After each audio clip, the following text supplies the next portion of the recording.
जय भारत। आज तक जो मैं इस्लाम फोबिया के बारे में चर्चा देखता हूं या सुनता हूं, तो मुझे लगता है कि हम इसके जड़ में नहीं जा रहे हैं।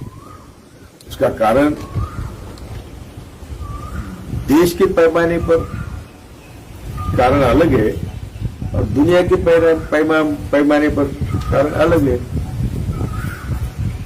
दुनिया के पैमाने पर जो वर्ल्ड ट्रेड सेंटर पर हमला हुआ, उसके पहले से थोड़ा लादेन वगैरह से वो शुरू हुआ था।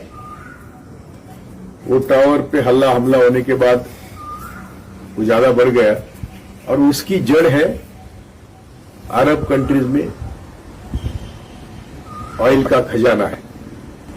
सभी मुस्लिम कंट्रीज में ऑयल का खजाना है और अमेरिका जैसा नतदृष्ट देश जो भी किसी को सुखी नहीं चाहता, उनका ये सब खेल है। लेकिन आज हम भारत के विषय पर बोलेंगे। भारत में हमारे दो शत्रु है और हम उस पर गौर नहीं करते। एक है आर्यभट्ट ब्राह्मणवादी और दूसरा है पूज्यवादी। आर्यभट्ट ब्राह्मणवादियों का जो आप 3000-4000 साल का इतिहास देखेंगे तो वो मुट्ठी भर होते हुए बहुत थोड़े लोग हैं, बहुत थोड़े। हमारे देश के सभी ब्राह्मण आर्यभट्ट ब्राह्मणवादी नहीं है, बहुत थोड़े लोग हैं।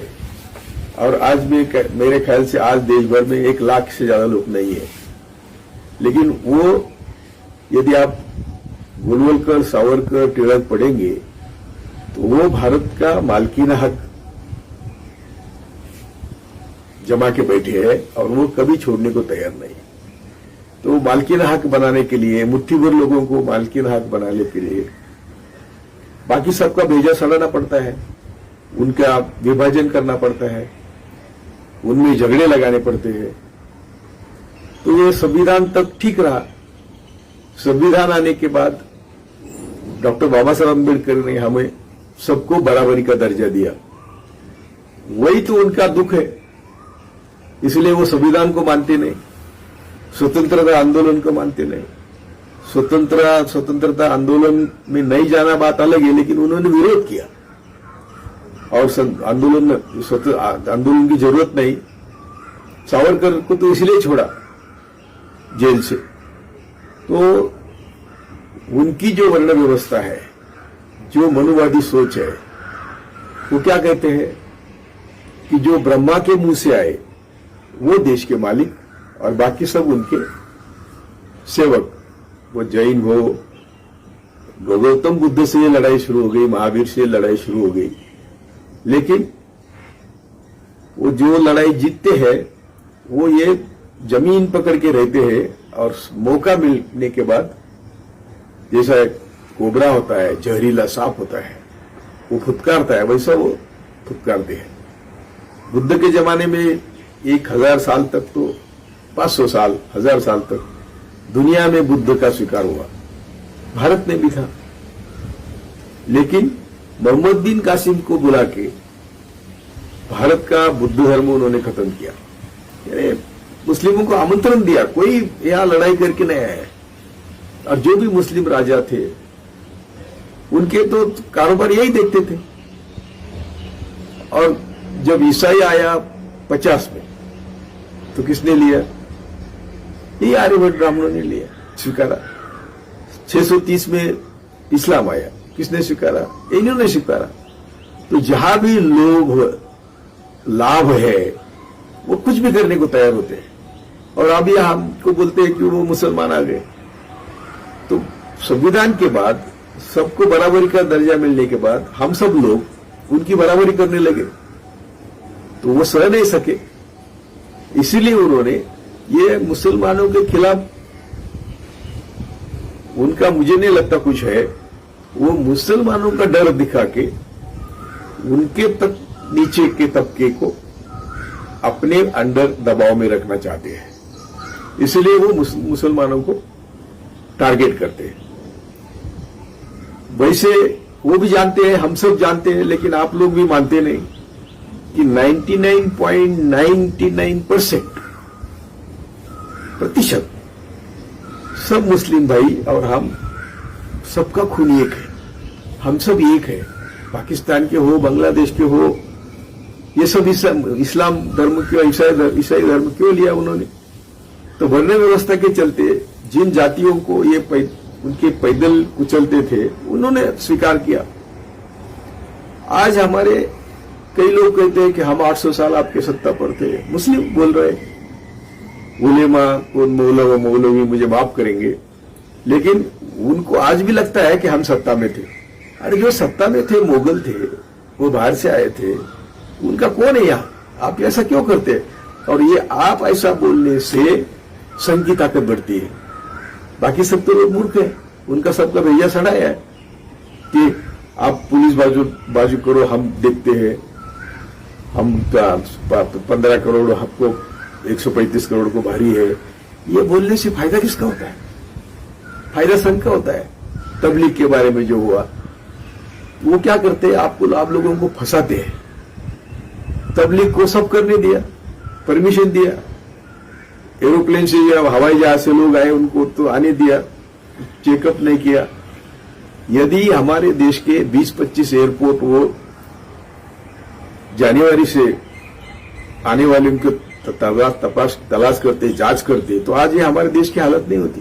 लेकिन उनको परवाह नहीं, आप मरो, हम देश के मालिक है, आप मरो।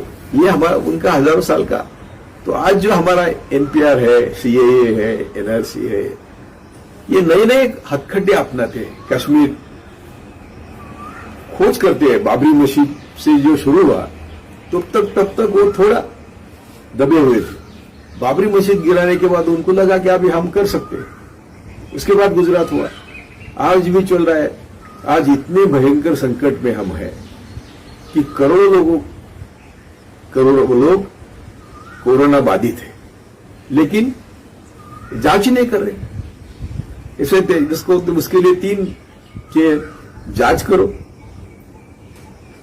पहले उनको बाधित को लोकेट करो, जांच करो और उपचार करो, लेकिन वो करते नहीं।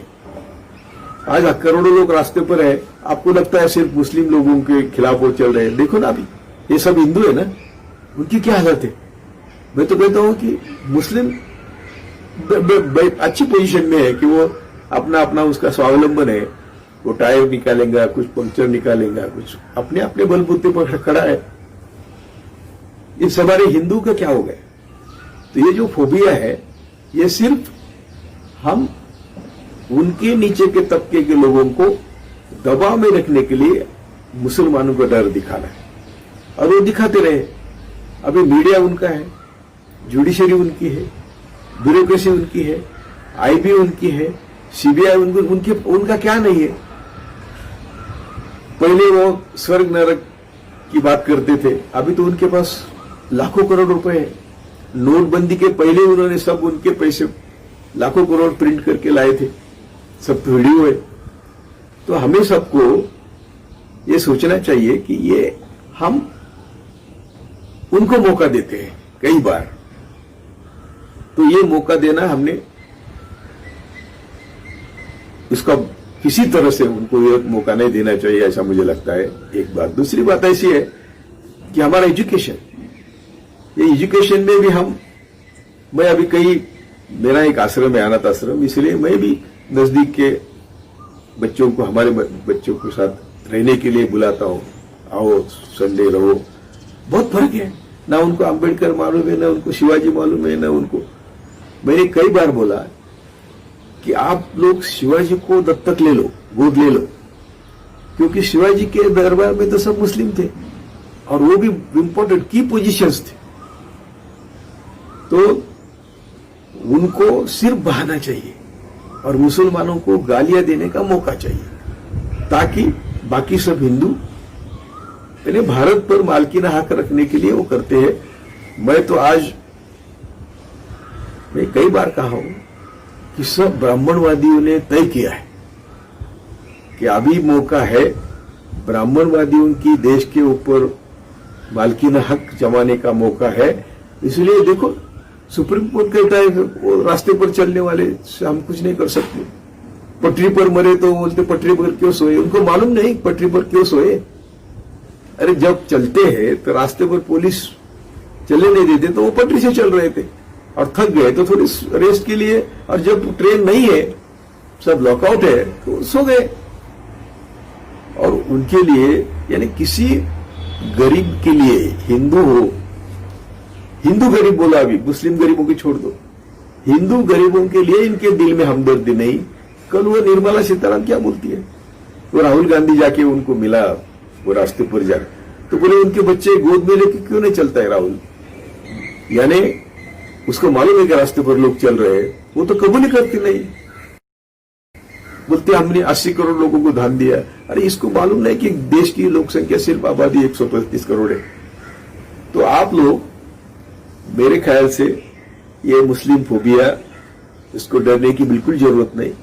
हमारे जैसे करोड़ों लोग आपके साथ है और वो साथ चाहते हैं कि दलित, मुस्लिम, आदिवासी, यदि हम सब मिलके या सभी जाति धर्म के गरीबों को साथ लेके हम इस देश को बदल सकते हैं, इस देश की राजनीति बदल सकते हैं। आज कोरोना की वजह से थोड़ा दिशा बदलनी पड़ेगी। आज जो आप कर रहे हैं ऑनलाइन परिषद, वो अच्छी बात है। मैं आपके परिषद को शुभेच्छा देता हूं और मैं आपको विनती करता हूं कि आप पहले सोचो, मैं आपका भाई हूं, मैं आपके माता पिता की भी भूमिका में काम करने को तैयार हूं। आप सोचो हम कहां कहां संघ को मौका देते हैं। शाहबानों से आप इतिहास देखो ना, और तो हमारे यहाँ 2 शत्रु है दुनिया में, एक ही शत्रु है कैपिटलिस्ट, और यहाँ हमारे ब्राह्मणवाद और कैपिटलिस्ट शत्रु है, थोड़ा ज्यादा हो गया। मैं आपको विनती करता हूं कि संघ को मौका न मिले, इतना काम करो। जय भारत।